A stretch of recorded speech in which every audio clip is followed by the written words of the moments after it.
TPCC vice president కోట నీలిమ గారు మన దగ్గర ఉన్నారు. మనం మాట్లాడే ప్రయత్నం చేద్దాం. నమస్తే మేడం. నమస్తే. ఎట్లా జరుగుతుంది ప్రచారం? మీరు చూస్తూనే ఉన్నారు, ఫుల్ ఎనర్జీతో నడుస్తుంది. ఇంటింటికి వెళ్తున్నాం, వీధి వీధికి వెళ్తున్నాం. నాకు ఇచ్చిన సోమాజీ కూడా డివిజన్ మా బిఎల్ఏలు స్థానిక లీడర్స్ తో కలిసి ప్రచారం చేస్తున్నాం. ఓకే మేము కాంగ్రెస్ పార్టీ వచ్చింది కాడ నుంచి ఇంతవరకు కూడా ఎలాంటి సంక్షేమ పథకాలు కూడా చేయలేదు. ఒక ఫ్రీ బస్ ఒకటి పెట్టి ఆడవాళ్ళలో కూడా గొడవలు పెట్టారని చెప్పి కూడా కాంగ్రెస్ బీఆర్ఎస్ నాయకులు కూడా అంటున్నారు. ఎలా చూసుకోవచ్చు? వాళ్ళేమో ప్రజాసేవ చేయలేదు, వాళ్ళ దగ్గర చెప్పుకోవడానికి ఏమీ లేదు. వాళ్ళకు ఉన్నది ఏంటంటే పర్సనల్ అటాక్ చేయడం, అంతే కదా. మేము కూడా అపోజిషన్ లో ఉన్నాం.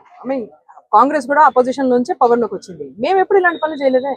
మేము ఎప్పుడు చేసినా స్టూడెంట్స్ తో నుంచడం, వాళ్ళ పోరాటాలు చేయడం, రైతుల కోసం ఫైట్ చేయడం, దళితుల కోసం ఫైట్ చేయడం, బీసీ వర్గాల కోసం న్యాయం రావాలని ఫైట్ చేయడం తప్ప ఇలా ప్రజల్ని మభ్యపెట్టి చేసిన పనిని చెయ్యలేదని చూపించడం ఇది తప్పు. కానీ నాకు ఆశ్చర్యం ఎందుకు లేదంటే, వాళ్ళు ఉన్నప్పుడు కూడా కేటీఆర్ మంత్రిగా ఉన్నప్పుడు కూడాను ఒక ఫ్లైఓవర్ ఫోటో తీసి దాన్ని వైరల్ చేసి మొత్తం హైదరాబాద్ ని అభివృద్ధి చేసామనేవాళ్ళు. అప్పుడు మేము సనత్ నగర్ లో ఉన్న వాళ్ళని చూసే వాళ్ళ మా దగ్గర ఏమో రోడ్లు గుంటలు, ఇక్కడ జూబ్లీ హిల్స్ లో ఒక ప్రాపర్ అభివృద్ధి చేయలేదు. కానీ ఒక్క ఫ్లైఓవర్ ఎక్కడో కట్టి దాన్ని మొత్తం వైరల్ చేసి చాలా అభివృద్ధి చేసేసామని ఇంగ్లీష్ లో మాట్లాడేసి దాన్ని ఒక అభివృద్ధి లాగా, దాన్ని ఒక డెవలప్మెంట్ లాగా చూపించడానికి ప్రయత్నం చేశారు. కాబట్టి ఈ రోజున వాళ్ళకి చెప్పుకోవడానికి ఏం లేక బీఆర్ఎస్ వాళ్ళు మమ్మల్ని అటాక్ చేస్తున్నారు. ఓకే, అలాగే ఇక్కడ ఉన్న జూబ్లీస్ ప్రజలందరూ కూడా ఒకవేళ నవీన్ యాదవ్ గెలిపిస్తే నవీన్ యాదవ్ రౌడీ, ఒకవేళ గెలిచినాక మమ్మల్ని ఇబ్బంది పెడతారని చెప్పి కూడా చాలా మంది కూడా అంటున్నారు అని చెప్పి బీఆర్ఎస్ నాయకులు అంటున్నారు. ఎలా చూసుకోవాలి? బీఆర్ఎస్ నాయకులకు తెలుసు వాళ్ళు ప్రభుత్వం ఉన్నప్పుడు ఏ రకమైన రౌడీయిజం అయిందో. ఆ రౌడీయిజం కి మహిళలు ప్రత్యేకంగా వాళ్ళు సాక్ష్యాలు చెప్తారు. అలాగే ఇలా హైదరాబాద్ లో ఉన్న కాన్స్టిట్యువెన్సీస్ ఎవరైతే జూబ్లీ హిల్స్ కానీ సనత్ నగర్ కానీ మా కాన్స్టిట్యువెన్సీ ప్రత్యక్షంగా చూసాం బీఆర్ఎస్ వాళ్ళ గుండాగర్ది. సో బీఆర్ఎస్ వాళ్ళ గుండాగర్ది వాళ్ళు ఎవరైనా క్వశ్చన్ చేస్తారని భయపడి వాళ్ళు మా మీద ఇలాంటి క్వశ్చన్స్ రేస్ చేస్తున్నారు. ఇది ప్రజలకు అందరికి తెలుసు. తెలంగాణ ప్రజలు అలాగే హైదరాబాద్ ప్రజలు అంటే వాళ్ళకి ఎంతో అవగాహన ఉంటుంది. Very sharp.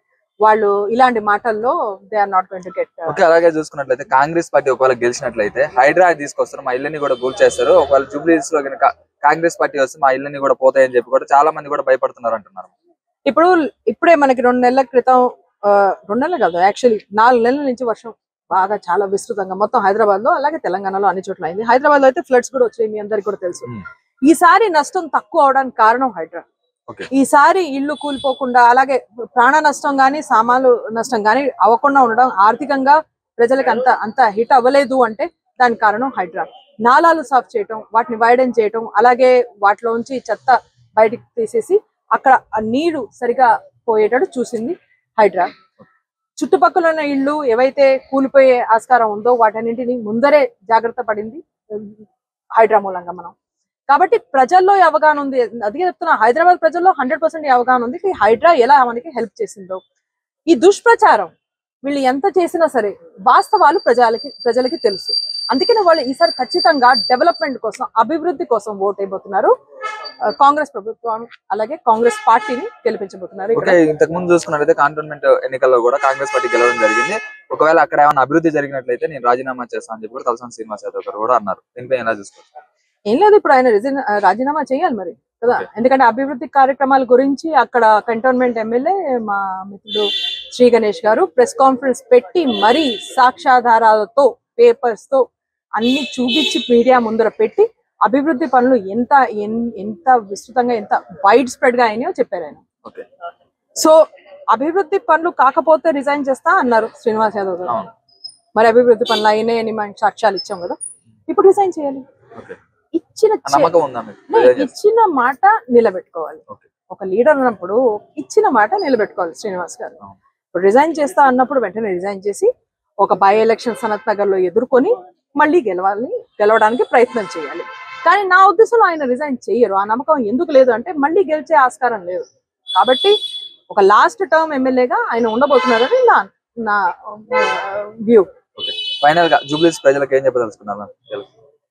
మీ దగ్గర జూబ్లీ హిల్స్ లో మేము ఇంటింటి తిరిగి అలాగే వీధిని చూసినప్పుడు మాకు అర్థమైంది ఏంటంటే, ఇక్కడ ఉన్న బీఆర్ఎస్ ఎమ్మెల్యే గాని ఆ టైంలో 10 ఏళ్లగా బీఆర్ఎస్ ప్రభుత్వం గాని జూబ్లీ హిల్స్ లో అవ్వాల్సిన అభివృద్ధి అవ్వాలి.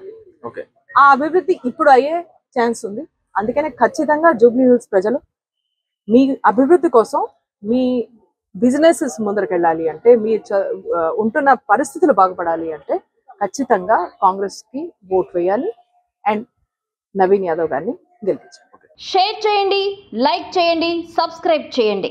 మరిన్ని వీడియోల కోసం బెల్ సింబల్ పై క్లిక్ చేయండి.